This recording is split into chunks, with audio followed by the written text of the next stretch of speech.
Hello students, welcome back my YouTube channel डिस्ट commerce classes. आज हम इंट्रोडक्शन टू अकाउंटिंग का lecture number 3 limitation of accounting पढ़ेंगे। ठीक है, इसमें सबसे पहले है based on accounting concept on convention. ठीक है, मतलब इसमें क्या होता है, एक हमारा गोइंग कंसर्न कॉन्सेप्ट होता है जिसमें ये कहा जाता है कि जो असेट्स की वैल्यू है वो कंटिन्यू वही शो करते हैं। जैसे मान लीजिए हमने 10 साल पहले कोई असेट्स एक्वायर की है तो उसकी वैल्यू हम लगातार 10 सालों से वही दिखा रहे होते हैं। ठीक है, तो एक प्रॉब्लम है अकाउंटिंग लिमिटेशन ऑफ अकाउंटिंग। ठीक है, ये based on accounting concept on convention. जबकि अगर हम देखें तो जो असेट्स हमने 10 साल पहले एक्वायर की होगी, मान लीजिए हमने कोई लैंड आज से 10 साल पहले, कोई जमीन 10 साल पहले खरीद रखी है, तो आज की डेट में उसकी वैल्यू कुछ और ही होगी।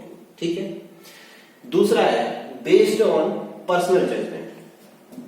तो इसमें हम क्या करते हैं, जैसे मान लीजिए बेस्ड ऑन पर्सनल जजमेंट में हम अकाउंटिंग में कहीं कहीं अपने पर्सनल जजमेंट का यूज करने लगते हैं।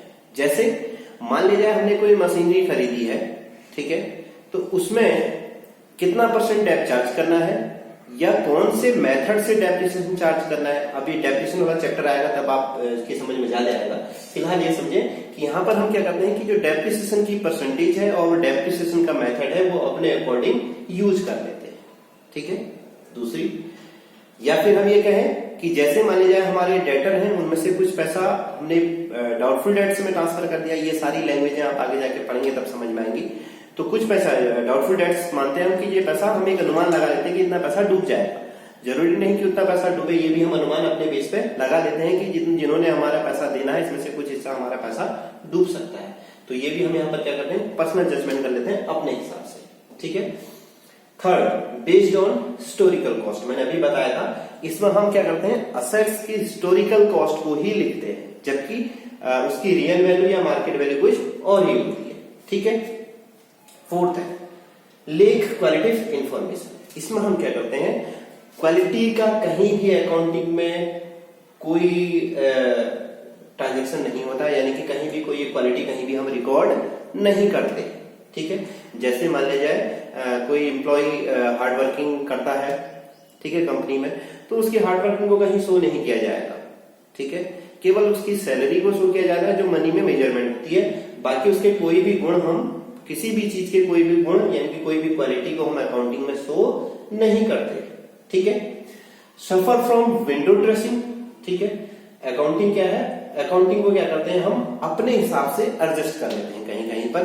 ठीक है, यानी कि अकाउंटिंग में हम छेड़छाड़ करके अपने अकॉर्डिंग सुटेबल बना लेते हैं। मान लिया जाए जैसे हमने बैंक से लोन लेना है, तो उस कंडीशन में हम क्या करेंगे, बैंक से लोन लेने के लिए जो हमें बैंक के पास अपनी इंफॉर्मेशन देनी है उसमें हम क्या करेंगे, अपना प्रॉफिट एंड लॉस बढ़ा चढ़ा के पेश कर देंगे, अपनी एसेट्स को ऐसे बढ़ा चढ़ा के पेश कर देंगे जिससे हमें लोन मिलने में आसानी हो जाए। दूसरी तरफ अगर मान लीजिए आपने गवर्नमेंट को टैक्स पे करना है, तो उस कंडीशन में अगर हम प्रॉफिट ज्यादा दिखा देंगे तो हमें टैक्स ज्यादा देना पड़ेगा। तो उस कंडीशन में हम क्या करेंगे, अपना प्रॉफिट कम शो कर देते हैं जिससे हमें टैक्स कम पे करना पड़े। ठीक है, 6 में है डिपिक्ट अनरियलाइज्ड इंफॉर्मेशन। ठीक है, इसमें हम क्या करते हैं, अपनी कंपनी के बारे में खूब बड़ा चढ़ा के पेश कर देते हैं, कुल मिला के अवास्तविक वर्णन जिसको हम बोलते हैं, अवास्तविक शब्दों में वर्णन कर देते हैं अपनी बिजनेस का। ठीक है, जैसे मान लीजिए हमने असेट्स की वैल्यू कुछ और ही दिखा दी है जबकि उसकी मार्केट वैल्यू कुछ और ही है। ठीक है, यानी कि मार्केट प्राइस और रियलाइज की जो प्राइस होगी, जो रियल की प्राइस होगी, उसमें काफी अंतर होता है। ठीक है, यानी कि हम इसमें क्या करते हैं, अपनी एसेट्स को अपने बड़ा चढ़ा के पेश कर देना, कुछ बोलते हैं इसको। ठीक है, डिपिक्ट का मतलब होता है डिपिक्ट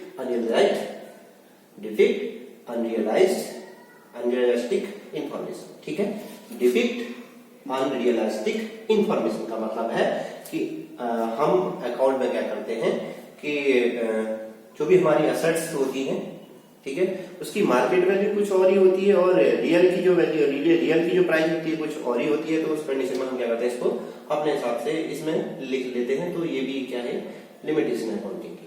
ठीक है, नॉट सुटेबल फॉर फोरकास्टिंग। ठीक है, अकाउंटिंग के बेस पे हम ये कहें कि हम फ्यूचर में कुछ अनुमान लगा लेंगे तो ये सही नहीं होगा, यानी कि पूर्वानुमान लगाने में अकाउंटिंग पूरी तरह से फेल है। क्योंकि हो सकता है कि जो हम बिजनेस अभी कर रहे हैं उसकी मार्केट में बहुत ज्यादा मांग हो, ठीक है। जिस चीजों का हम प्रोडक्शन कर रहे हैं, जो कंपनी हम चला रहे हैं, फिलहाल जो बिजनेस हम कर रहे हैं उसके प्रोडक्शन की मांग अभी मार्केट में हो सकती है। जरूरी नहीं कि वही मांग आगे भी रहे, यानी कि 2 साल 3 साल बाद भी वही मांग रहे, यानी कि कंपनी वही प्रॉफिट अर्न करे। तो इसलिए हम इसमें क्या है, अकाउंटिंग पे बेस पे हम पूर्वानुमान नहीं लगा सकते। तो ये है हमारे लिमिटेशन ऑफ अकाउंटिंग, ठीक है। नोट कर लें इसको। इसके बाद हम पढ़ेंगे difference between book keeping and accounting, ठीक है। Difference between book keeping and accounting, फिलहाल ये नोट कर लें।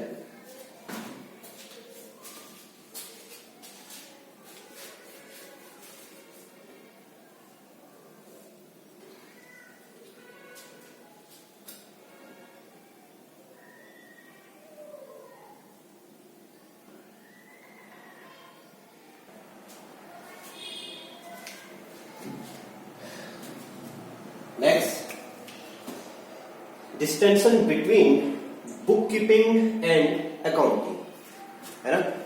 क्या अंतर है बुक कीपिंग और अकाउंटिंग। अकाउंटिंग के बारे में मैंने आपको पूरा बता रखा है ना। तो पहले अकाउंटिंग समझ लेंगे तो आसान होगा। Accounting includes identification, measuring, recording, classifying, summarising, interpretation and communicating. ये सारी चीजें हम डिस्कस कर चुके हैं जब मैंने आपको बेसिक नॉलेज बताई थी अकाउंटिंग के बारे में। तो ये सारी चीजें इंक्लूड होती हैं अकाउंटिंग, ठीक है। बुक कीपिंग में क्या क्या इंक्लूड होता है। Book keeping includes the process of identification, measuring, recording and classifying. बस बुक कीपिंग में हम केवल आइडेंटिफिकेशन करते हैं, मेजरिंग करते हैं, रिकॉर्डिंग करते हैं और क्लासिफाइंग करते हैं, यानी कि लेजर तक की प्रोसेस यहां होती है, उसके बाद की प्रोसेस अकाउंटिंग में होगी। लेजर तक की प्रोसेस बुक कीपिंग कहलाएगी और इसके बाद की जो प्रोसेस होगी वो अकाउंटिंग कहलाएगी। ये सारी चीजें में इंक्लूड होती हैं अकाउंटिंग, ठीक है। It is a primary stage. ये जो है वो अकाउंटिंग की, जो बुक कीपिंग है वो अकाउंटिंग की प्राइमरी स्टेज है और अकाउंटिंग क्या है, सेकेंडरी स्टेज, ठीक है। Third, the job is of routine type and clerical in nature.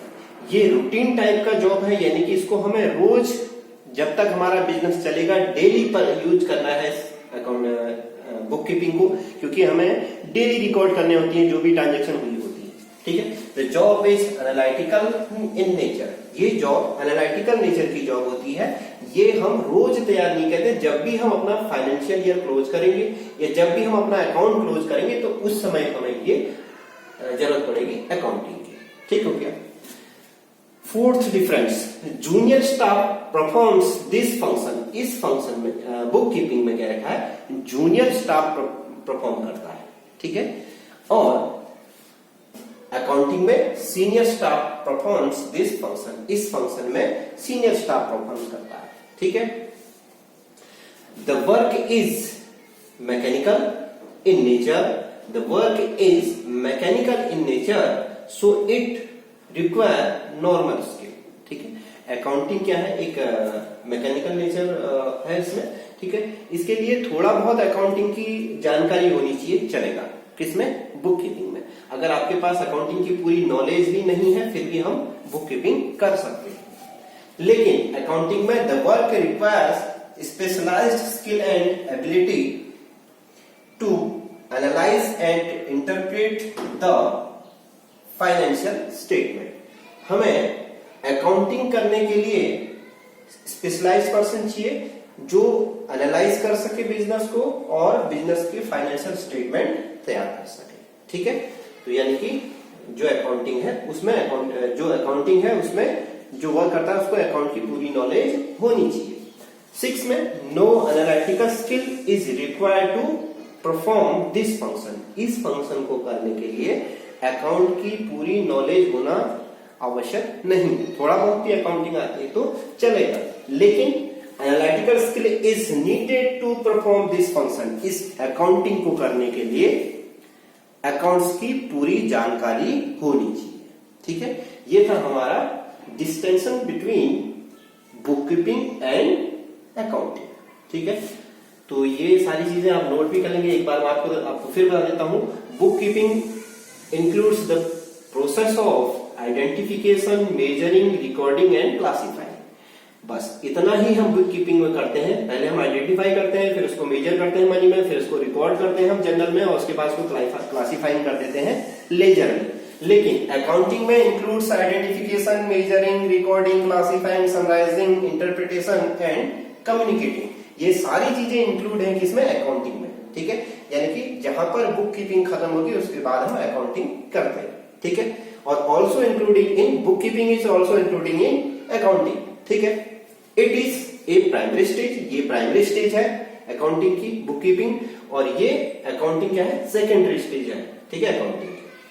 The job is of routine type and clerical in nature. ये जॉब क्या है? रूटीन टाइप का जॉब है। इसमें डेली हम एंट्रियां करनी पड़ती हैं, तो ये क्लर्किकल टाइप नेचर जॉब है, इसमें हमें डेली रिकॉर्ड करना पड़ता है। तो job is analytical in nature, ये हमें डेली रिकॉर्ड नहीं करने होते हैं। ये जब हम अपना ईयर फाइनेंशियल ईयर को क्लोज करेंगे, ये जब हम अपना अकाउंट क्लोज करेंगे, तभी हमें ये अकाउंटिंग करनी होगी।